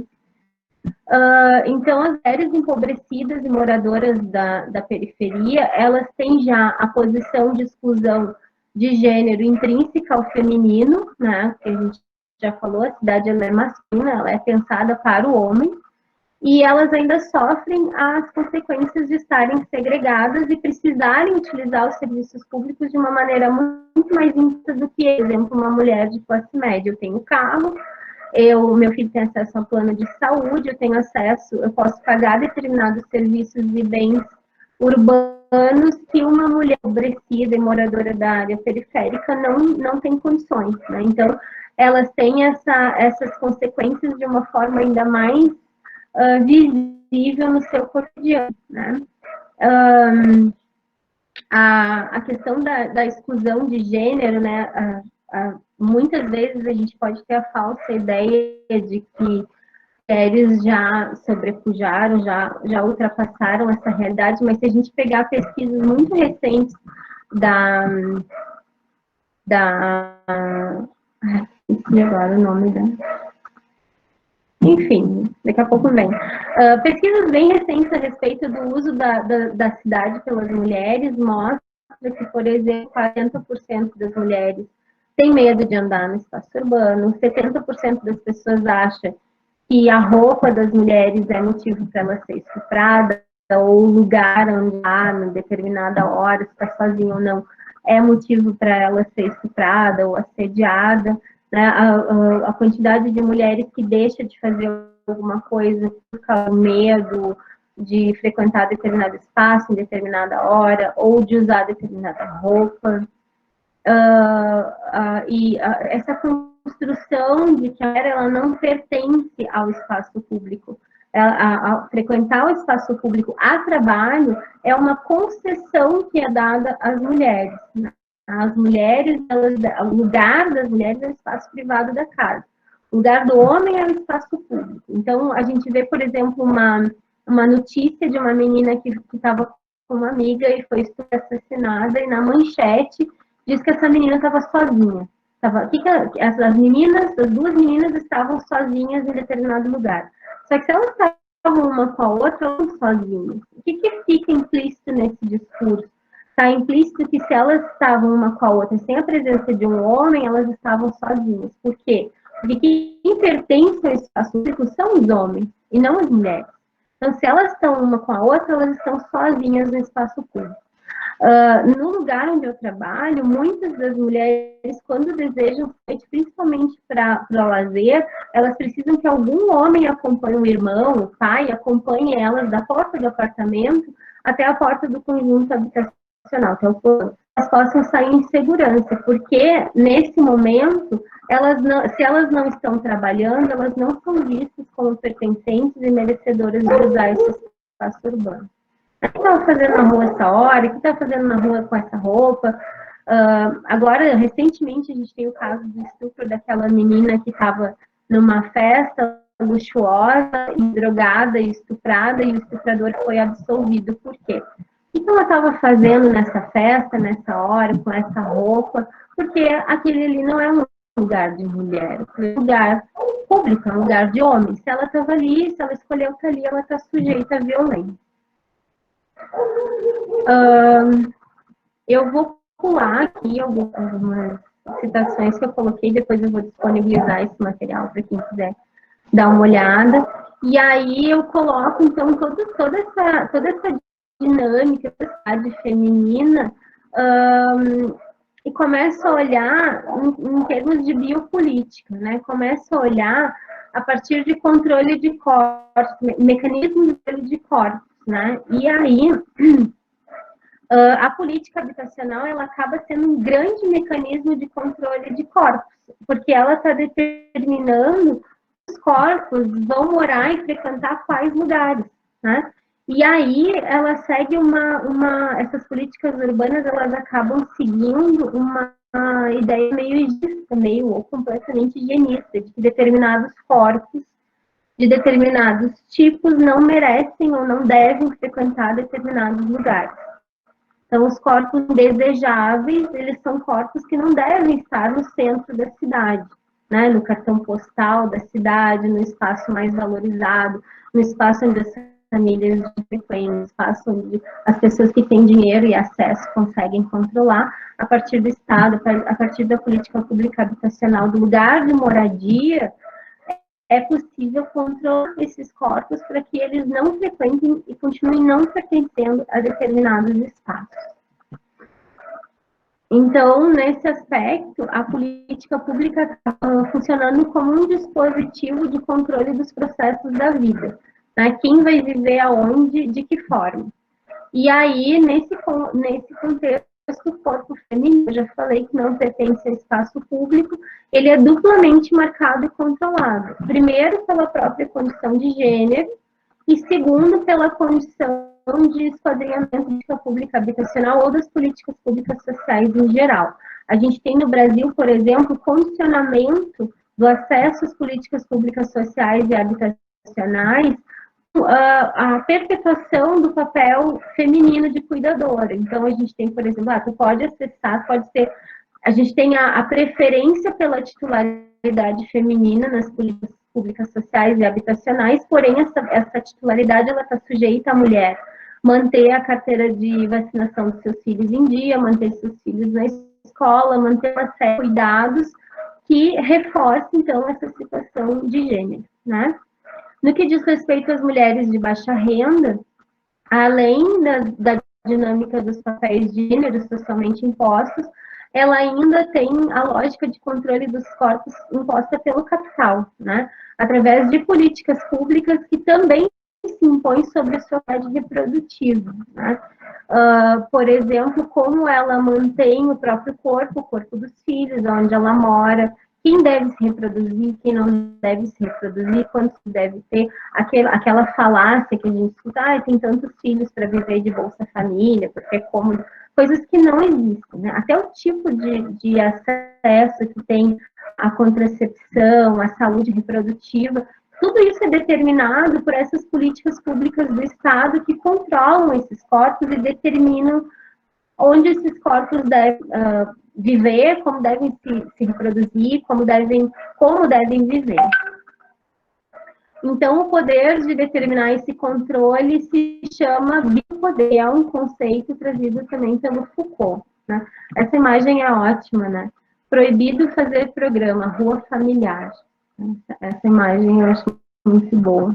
Então, o Foucault, embora ele não se detenha especificamente sobre as questões de gênero nos seus estudos sobre biopolítica e biopoder, a gente encarar que o controle social dos corpos femininos como população é passível de análise por meio desses conceitos. Na medida que a capacidade reprodutiva é alvo de controle pelo Estado, determinando indiretamente pelas políticas públicas populacionais, e aí entram as políticas públicas sociais, as políticas públicas habitacionais, quem é incentivado a se reproduzir, como é a forma de maternar, de educar as crianças, quem vai ter acesso ao ensino, e finalmente quem está mais exposto ao risco de morte. Então, a gente pode falar que as mulheres, enquanto grupo demográfico, elas estão, sim, sujeitas de forma muito intensa ao que o Foucault conceitua como biopolítica, ou a forma que o Estado regula e otimiza o trabalho reprodutivo e a vida dessas mulheres. Aqui tem uma frase da Silvia Federici, né? O que chamam de amor, chamam de trabalho não pago. Por que isso? Porque ainda há uma romantização do trabalho das mulheres, do trabalho de reprodução da vida, fazendo crer que esse é um papel, né, que é natural, que é instintivo das mulheres. Então, aqui, no meu objeto de estudo, que é o conjunto habitacional aqui em Santa Cruz do Sul, a gente tem alguns dados que gritam, né? 86% das titularidades do programa Casa Minha Vida, especialmente nas faixas mais baixas, estão nas mãos de mulheres. No conjunto de Viver Bem, especificamente aqui em Santa Cruz do Sul, 922 casas, né? Com 908 famílias com renda de 0 a 3 salários mínimos, e a titularidade feminina responde a 90% das unidades habitacionais. Então, 90% dessas famílias têm mulheres como responsáveis, e a maioria dessas mulheres são jovens, entre 18 e 30 anos, e tem uma renda máxima de 2 salários mínimos mensais, sendo que grande parte dessas mulheres vive sem renda fixa. Então, o tensionamento entre essa norma, que é territorializada a partir da política pública habitacional, e a apropriação urbana por parte dessas mulheres, e a consolidação do direito à cidade por essas mulheres, motiva a investigação que eu proponho no meu projeto de pesquisa de tese. Então, me proponho a investigar em todo esse contexto como essas mulheres moradoras da periferia se reapropriam da cidade e ressignificam a cidade a partir das vivências de mulheres empobrecidas, moradoras da periferia. Aí eu coloquei alguns conceitos que eu utilizo depois para quem começar: a abordagem feminista do espaço urbano, epistemologia feminista e as descolonialidades, gênero e biopolítica. Como eu falei, embora biopolítica seja um que não aborda gênero, nós temos feministas Foucaultianas que trabalham com o conceito de biopolítica especificamente dentro da realidade feminina, segregação e o direito à cidade, e a apropriação espacial urbana e o habitar das mulheres periféricas. Então, o próprio conceito de periférica, né, é uma palavra que ela pode ser usada tanto para empoderar o discurso da periferia como um discurso não único, né, como portador de uma identidade própria, de uma cultura própria, como também pode ser utilizado para reafirmar, a partir do centro, o lugar dessas pessoas, né? Então, são termos em disputa, são termos em conflito, né? Para a gente escolher usar eles de um jeito ou de outro. A minha pesquisa se dá muito em cima do livro A Invenção do Cotidiano e da maneira com que a Lucy Giard e o Michel Dussault observam a cidade e a vida cotidiana para descrever uma realidade, né? Sempre quando o meu local de fala. Então, a minha intenção nunca é falar por essas mulheres, mas falar sobre essas mulheres. Embora eu seja mulher e seja mãe, as minhas coisas materiais de vida, elas são muito diferentes dessas mulheres. Então, eu quero falar sobre elas, sobre a percepção delas, eu quero ouvi-las e falar sobre essas percepções, sobre as explicações. Interpretar a partir do meu lugar de fala, a partir do meu conhecimento, das minhas vivências empíricas e do meu conhecimento teórico. E a minha intenção final seria um mapa intuitivo com a ajuda dessas mulheres para desenhar essa cidade percebida a partir dessa periferia, a partir desse sujeito morador de periferia, das suas opressões de gênero, das suas percepções e das suas resistências. Então, esse seria o resultado final. Seria um mapa, o desenho de um mapa que eu pudesse pôr ao mapa hegemônico, ao mapa que é distribuído na prefeitura quando tu chega na cidade. Então, mais ou menos, seria essa reflexão. Agradeço e estou à disposição para eventuais dúvidas, troca de ideias e contraposições em geral. Ai, gente, falar de vocês foi incrível. Eu só tenho a agradecer. É a segunda vez que eu tenho esse momento, assim, de ter o prazer de estar ouvindo vocês, de estar vendo vocês. A primeira foi no Seur, e eu saí quase chorando, né, a primeira vez. E foi incrível, assim, tá muito legal. Toda a questão que vocês trouxeram, questões de segregação urbana feminina, LGBTQ, a questão da Mariana com os dados que ela trouxe também, que eu não tinha noção, de questão de pesquisa de geografia em questões de gênero e sexualidade, o quanto havia de pesquisa nessa área em relação ao direito à cidade, e simplesmente incrível, assim. Eu queria talvez fazer uma pergunta, assim, ou uma reflexão, algo que vocês possam contribuir. A Gabriela e a gente já estava conversando mais ou menos sobre isso, mas é sobre como, se vocês têm tido contato com esses grupos, tanto as mulheres quanto os LGBTQIA+, então é para a Mariana, para a Twizy, e como é que vocês têm visto essas dinâmicas desses grupos com a cidade, assim, tipo, em questão de resistência, porque a gente sabe que a questão de segregação espacial e exclusão, ela sempre houve, né? E isso ficou muito pertinente, ficou muito visível na fala de vocês, foi algo que vocês sempre deixaram bem expressivo, mas como isso tem ficado ainda mais alarmante, né? Com a questão da pandemia, com a questão desse governo conservador, que já estava antes, mas com a pandemia toda essa questão acabou ficando ainda mais expressivo.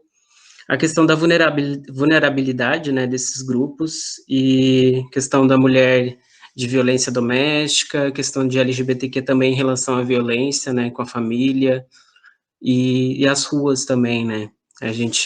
Eu estava vendo até uns minutos atrás, um pouco antes, que a ANTRA, ela disponibilizou dados que a violência entre pessoas LGBTQ e a mais aumentou muito, né, em relação ao ano passado. Principalmente mulheres trans e travestis, a questão de homicídio, a questão de enfim, vários ataques que vem acontecendo, suicídio também. E aí eu queria uma reflexão, assim, algo que se vocês têm tido contato com os grupos que vocês fizeram a pesquisa, se não, como tem sido também pesquisar nesse momento, né, porque tem sido um desafio para todos nós estar pesquisando nesse momento, ter contato com esse público, poder dialogar tem sido muito complicado. Então era isso, agradecer muito a fala de vocês são incríveis, e é isso.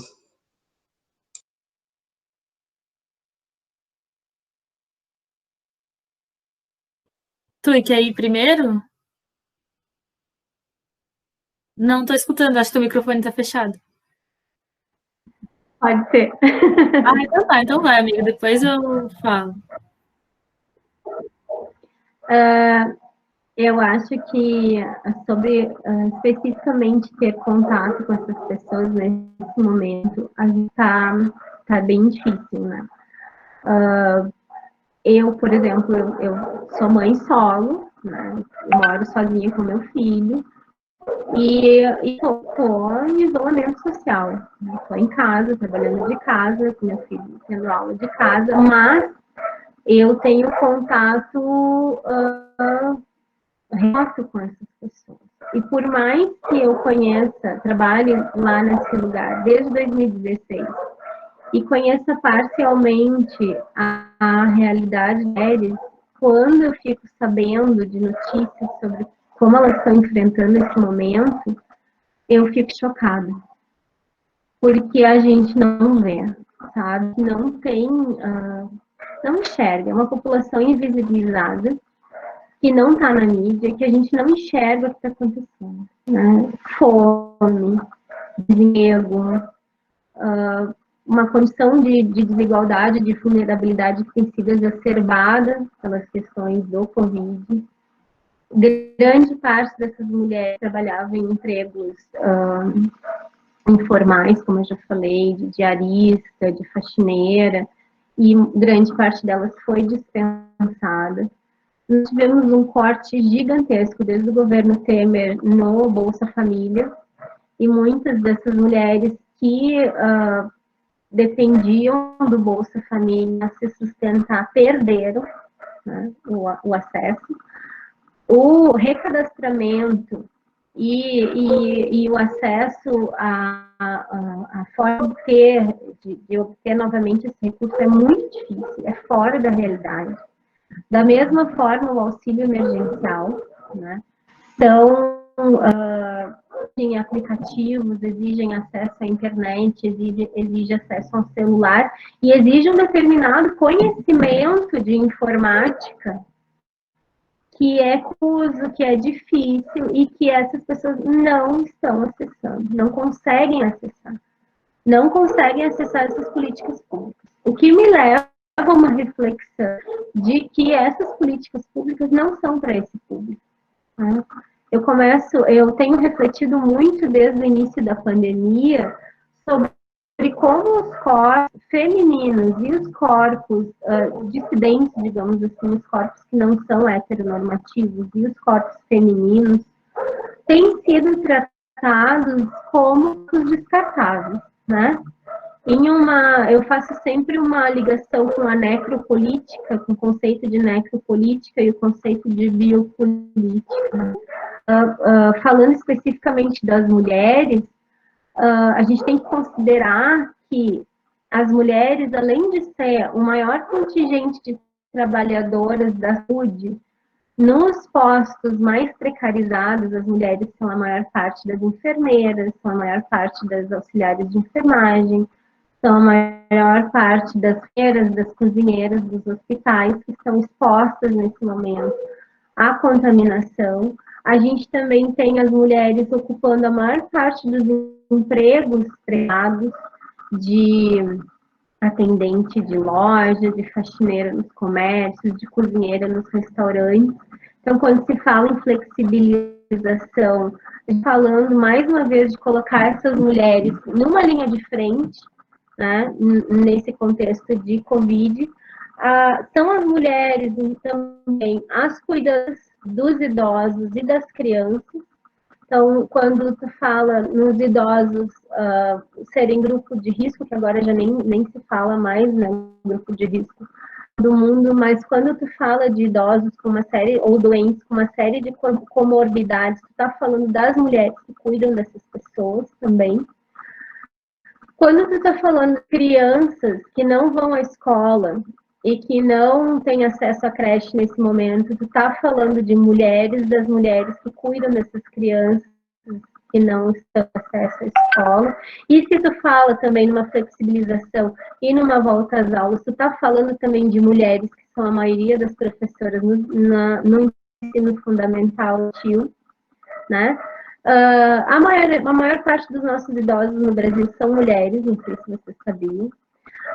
Os cuidadores de idosos são mulheres, né? Então, quando a gente fala tanto no ficar em casa, aí quando a gente tem a maior parte das pessoas em situação de pobreza também são mulheres. As mulheres chefes de família recebem, em média, até 2 salários mínimos, né? E são mulheres que precisam trabalhar e precisam cuidar das suas famílias ao mesmo tempo, e na maior parte das vezes sozinhas. Então, todo esse contexto, ele está falando de mulheres, ele está falando, quando tu fala em ficar em casa, tu está falando de mulheres, tu está falando de mulheres empobrecidas, que não têm acesso à moradia adequada, que muitas vezes tem muitas pessoas morando na mesma casa, ou que estão em situação de rua. Tu também está falando de mulheres de outras classes sociais, que muitas vezes trabalham fora e que precisam ficar com seus filhos. E quando tu fala em flexibilização, em retornar às atividades, tu também está falando de colocar, de expor essas mulheres, de colocá-las em risco e de precarizar mais ainda a situação dessas mulheres. Então, o corpo feminino, nessa situação de crise, ele está sendo disponibilizado como um corpo descartável. E aí, se a gente adicionar aí outros marcadores de diferença, como raça, como construções de gênero, tu tá colocando essas pessoas numa vulnerabilidade ainda maior, né? Aí, juntando com isso, juntando com esse contexto de crise, toda a situação de retorno ao conservadorismo e as políticas públicas neoliberais, tu colocando essas pessoas e essas mulheres, que é o meu objeto de estudo, é o que eu posso falar melhor, dizendo assim, olha, são corpos descartáveis, são muitas, se morre uma, a gente coloca outra no lugar. Né? Não existe. Então, quando o Brasil se posiciona internacionalmente contra os direitos das mulheres, contra a adoção de políticas públicas que venham a mitigar essa situação, né? Quando o governo se coloca contra políticas públicas que viessem a mitigar a situação feminina, tu está reafirmando esse discurso de que se a gente divide a população em grupos, um dos grupos que pode morrer primeiro são as mulheres, né? Não tem problema. Se a gente vai decidir quem fica vivo e quem morre, as mulheres na frente da fila de quem morre. Isso sem falar na violência, né? Na violência doméstica, nessas mulheres que estão em casa convivendo com seus agressores, nas crianças, meninas que estão em casa convivendo com seus agressores, sem falar nisso, falando só em Estado, instituição, né? Falando em política pública mesmo, às vezes elas já estão colocadas como seres, corpos descartáveis. Agora, se a gente for falar também em construções de gênero e violência doméstica, aí a gente chora, assim, porque é como a Simone de Beauvoir falava, né? Em situações de crise política e econômica, a gente tem que segurar os nossos poucos direitos com as duas mãos, que nós somos daquelas mais passíveis de perdê-los, né? Então, é uma situação, sim, muito difícil. Eu acho que é necessário um olhar muito diferente para essa problemática, porque também, por outro lado, falando, são as mulheres que mantêm o sistema do jeito que ele é. A partir do trabalho envisado e não remunerado das mulheres, que o capitalismo se mantém, que a força de trabalho masculina é liberada para o mercado, que a reprodução da vida acontece a partir das mulheres, que existem crianças no mundo, que essas crianças são cuidadas e educadas e formadas como cidadãos e cidadãs. Então, eu acho que era de um olhar muito específico e muito cuidadoso para a problemática feminina, especialmente nesse momento de pandemia. mas sabe que a tendência é que isso aconteça cada vez menos, infelizmente. Não, e eu só quero complementar assim, um pouco a fala da Tui, porque eu acho que em relação à comunidade LGBTQI+, vai muito do mesmo sentido, assim, então eu tenho pensado que, em razão da pandemia mesmo, as situações de tensão, de conflito e de violência doméstica, elas se acentuam ainda mais em razão do confinamento mesmo, né? Então, elas são potencializadas quando pensadas em relação à comunidade LGBTQI+, por todo o contexto de problemas com a família, e que a gente sabe que existem, né? Então, o que eu percebi, assim, especificamente em Ponta Grossa? Que a parada cultural LGBT+, dos Campos Gerais, como é chamada a parada pela diversidade lá da região, ela tem se preocupado, a organização tem se preocupado em acessar esse público das maneiras que são possíveis de acessar nesse momento. Então, eles estão organizando lives, eles estão organizando esses encontros online para tratar principalmente da questão do suicídio, agora em contexto de Setembro Amarelo, estão tentando acessar esse público para mostrar um pouco de tipo, olha, vocês não estão sozinhos, está todo mundo passando por essa situação ao mesmo tempo, então vamos dar a mão e vamos tentar seguir em frente, né? Então, tem uma ONG também em Ponta Grossa, a ONG Renascer, que até onde eu sei não interrompeu os trabalhos, eles tinham um trabalho muito interessante de distribuir preservativo para mulheres trans e travestis que trabalham como profissionais do sexo à noite. Até onde eu sei, esse trabalho não foi interrompido, ele continuou mesmo nesse contexto pandêmico, né? A comissão da OAB pela diversidade é super presente também em Ponta Grossa, então também eles têm organizado encontros virtuais para conversar sobre direitos em geral da população LGBTQI+, e situações que, enfim, vão atravessar essas pessoas, né, de alguma outra forma, ou vão ter contato com essas pessoas, né. E aí eu penso, o Pedro falou perguntou como que a gente estava se sentindo em pesquisar isso num contexto como esse, assim. E olha, haja saúde mental para dar conta disso. Eu acho que todo mundo está passando por essa situação, né, da dificuldade de, enfim, de não ter o contato face a face, de não ter o calor humano, que não é substituído, não tem como, mesmo que a gente faça esses encontros, né, enfim, ainda é muito difícil, assim, eu acho que a gente tem que fazer um esforço para passar, e eu sou muito otimista, né, eu sou otimista, eu penso que a gente tem que pensar que algo melhor está para vir, assim, né? Então, acho que é isso.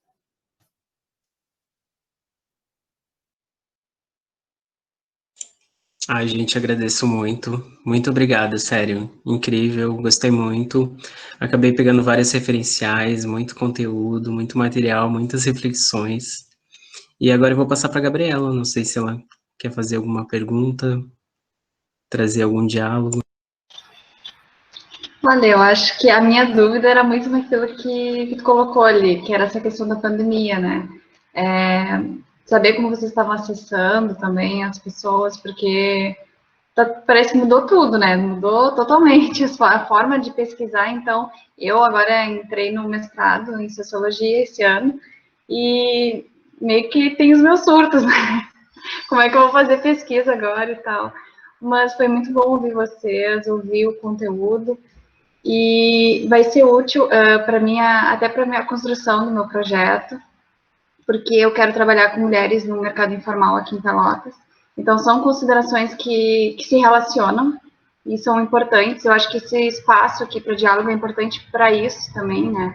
E o lado bom, não sei se tem lado, não tem lado bom, né? Mas um pouquinho do lado bom que tem a pandemia é poder ter esses momentos, sabe? Talvez eu nunca fosse ter um contato, assim, se não fosse essas oportunidades que surgem nesse contexto, né? Mas agradecer a vocês, me foram muito ricas todas as colocações, eu vou mandar e-mail para vocês, eu vou querer esse material sim. E obrigada, então, agradecer, eu vou aproveitar e vou agradecer também aos nossos parceiros, né, que eu faço parte do grupo de estudos etnográficos urbanos aqui do Departamento de Antropologia da UFPEL, ao LEUR também, que é o laboratório do Pedro. Não sei se, Pedro, tu quer falar agora, te devolver a bola. ao LEUR. Então, eu componho parte, como sou atuante no LEUR e no GEUR, no Laboratório de Estudos Urbanos e Regionais, do Departamento de Geografia da UFPEL, né? O GEUR, como a Gabriela já havia falado, que é do Departamento da Antropologia e da Arqueologia da UFPEL, a todos, aos ouvintes, então, a comissão organizadora, técnica e científica do evento. Reitero também que, para que tenha presença, a marcação de presença, né, Gabriela? Que vai ter, então, um questionário que vai estar disponibilizado no site do evento e que o pessoal tem que ir lá para estar, então, se inscrevendo e ter a presença e depois ganhar certificado. Então, isso. E agradecer, foi incrível, gente. Eu adorei, não sei se passo para ti, Gabriela, não sei se você quer falar mais alguma coisa, finalizar. Não, era isso, tchau. Não sei se vocês querem falar mais alguma coisa também, meninas. Eu posso, acho que eu quero falar uma coisa. A Mari falou, né, sobre ser otimista, ser pessimista, e eu fiquei pensando que, por outro lado, né, como a minha abordagem é relacional, eu estou sempre buscando dois lados. As grandes iniciativas de combate ao Covid, a pandemia, a gente também não pode esquecer que são de iniciativa feminina. Ou seja, agora, recentemente, saiu uma pesquisa, os países que melhor lidaram com a pandemia são países que têm mulheres no governo, né? Dentro da periferia, as grandes iniciativas de distribuição de alimentos, de ajuda comunitária, elas têm surgido a partir de grupos de mulheres, né? Então, a gente está submetida a esse contexto, mas a gente não está parada, né? A gente não aceita isso como corpos suaves, né? A gente é com muita resistência, com muita luta, né? A luta das mulheres da periferia, a luta das mulheres na área da saúde, a luta na política, né? E eu acho que eu gostaria de agradecer imensamente, né, finalizando a minha fala, mais uma vez, pela oportunidade. Acho que convidar também as pessoas por ser um evento multidisciplinar, transdisciplinar, com tanta gente diferente, com tanta diversidade, sempre fica o convite para abraçar essa luta, né? Para abraçar usar a ciência e a pesquisa como uma ferramenta de luta também, né? Porque a linha entre a ciência, a produção científica, a pesquisa e a militância, ela é bem tênue. E às vezes consegue produzir pelos dois lados, né? Consegue produzir mudanças pelos dois lados, investigando de uma forma mais formal dentro da academia e aí usando isso lá fora na nossa militância para tentar produzir mudanças que levem em consideração aquilo que a gente está estudando. Então, é tão bom falar, assim, para falar como uma tia velha, mas para os jovens, né? E poder falar para estudantes e em eventos, principalmente, que tem essa diversidade de olhares, e sempre convidar, né? Convidar a engrossar essas fileiras, convidar a investir e se interessar e buscar as mudanças, de tanto que é também por dentro da academia. Não é fácil, não é uma trajetória fácil, tá aí a Mari para me ajudar a afirmar que não é uma trajetória fácil. Em outro evento que não foi gravado, que eu e a Mari participamos juntas, a gente sofreu ataque virtual, né? A gente sofre ataque, né? A gente sofre ridicularização do nosso trabalho, mas a gente também vê uma sementinha de mudança a partir do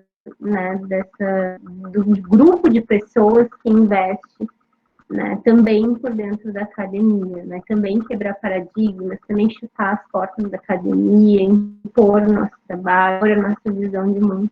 Não é fácil, mas é necessário e é gratificante. Mais uma vez, obrigada. Estou sempre à disposição também para conversar e para trocar referências também, que vocês precisarem. Tá bom? Um beijo. Eu vou aproveitar para fazer minhas as palavras da Tui, que eu penso que a Tui foi cirúrgica em convocar, fazer uma espécie de convocação às pessoas, né, para incorporarem, para se unirem, então, à nossa luta, assim, né, que é difícil, é árdua, né, a Tui, como ela falou, às vezes dá vontade de chorar num cantinho de um quarto escuro, mas seguimos firme, seguimos adiante, avante, e, enfim, eu me coloco à disposição para outras oportunidades, por e-mail, o pessoal tem meu contato, e mais uma vez agradeço a oportunidade, meu coração está quentinho por ter conversado e ter ouvido de novo a Tu, enfim, né? Muito obrigada mesmo, um beijo bem especial para vocês, gente. Obrigada. Ai, gente, muito bacana, muito obrigado. E acho que é isso, então. Então, já que as meninas falaram, acho que ressaltar que o evento acontece do dia 21 ao dia 25/9, e ressaltar que participem, né? Que acompanhem o evento e prestigiem. Pessoal, caso vocês tenham alguma pergunta, alguma reflexão, algo que vocês queiram dizer, comentem no vídeo embaixo que a gente estará respondendo, então, para a gente manter um diálogo, saber o que vocês acharam do vídeo, e comentem bastante e vamos conversar, vamos dialogar.